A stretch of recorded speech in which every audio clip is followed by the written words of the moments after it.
சாய் பக்தர்களுக்கு என் அன்பு வணக்கங்கள். ஓம் சாய்ராம்.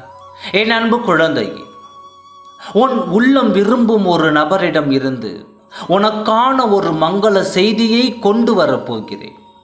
இதுவரை நீ பட்ட கஷ்டத்திற்கு எல்லாம் விடிவு காலம் வந்துவிட்டது. நான் தரும் பொழுதே அதை பெற்றுக்கொள். இப்பொழுது நீ இக்கட்டான சூழ்நிலையை சந்தித்து கொண்டிருந்தாய் அல்லவா? அதிலிருந்து விடுபட்டு உனக்கான மங்களத்தை உண்டாக்கப் போகிறேன். எதையெல்லாம் இழந்து தவித்து மனம் வருத்தம் அடைந்து இனி வாழ்வே வேண்டாம் என்று வாழ்வின் எல்லைக்கு சென்று கொண்டு இருந்தாய், அதையெல்லாம் நான் நிறுத்தி உனக்கான அதை தடுத்து நிறுத்தி உனக்கான ஒரு மங்கள செய்தியை கொண்டு வரப்போகிறேன். நீ நினைத்தது எல்லாம் அரங்கேறும் தருணம் வந்துவிட்டது. யாரிடம் இருந்து எந்த செய்தியை வர வேண்டும் என்று நினைத்து கொண்டிருந்தாயோ அந்த செய்தியை நான் உனக்காகவே கொண்டு வந்திருக்கிறேன். நான் உனக்கான இறுதி வாய்ப்பை தரும்போதே அதை பெற்றுக்கொள். எத்தனையோ சோகங்களை கடந்து வந்த உனக்கு நீ சந்திக்கும் பிரச்சனை ஒன்று பெரிதல்ல.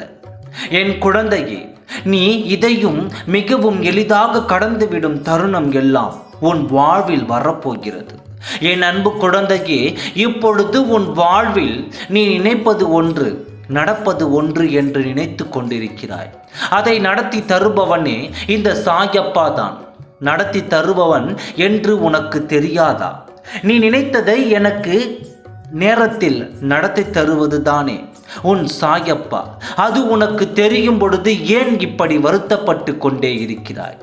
உன் மனதிற்குள் இருக்கும் பயத்தை நான் அகற்றிவிட்டு உனக்கான வரத்தை தர வந்திருக்கிறேன்.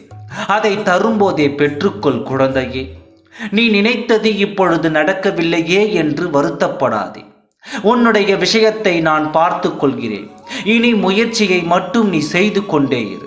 இனி வரும் எல்லா நாட்களும் உனக்கு சாதகமாக அமையப் போகிறது. உனக்கான நாட்களாக இருக்கும் என்று நான் உனக்கு வாக்கை தருகிறேன். எத்தனையோ விஷயத்தில் என்னென்னமோ நடந்துவிட்டது அப்பா என்று என்னிடம் நீ வருத்தப்பட்டு கொண்டே இருக்கிறாய். எது நடந்தால் என்ன, எந்த இடத்திலும் எந்த சூழ்நிலையிலும் உன் சாயப்பா உன்னோடு தானே இருக்கிறார் என்று நீ புரிந்து கொண்டாலே போதும். உனக்கான விஷயத்தை நான் தருகிறேன். நான் இருக்கிறேன் உன்னோடு. ஓம் சாய்ராம். நன்றி, வணக்கம்.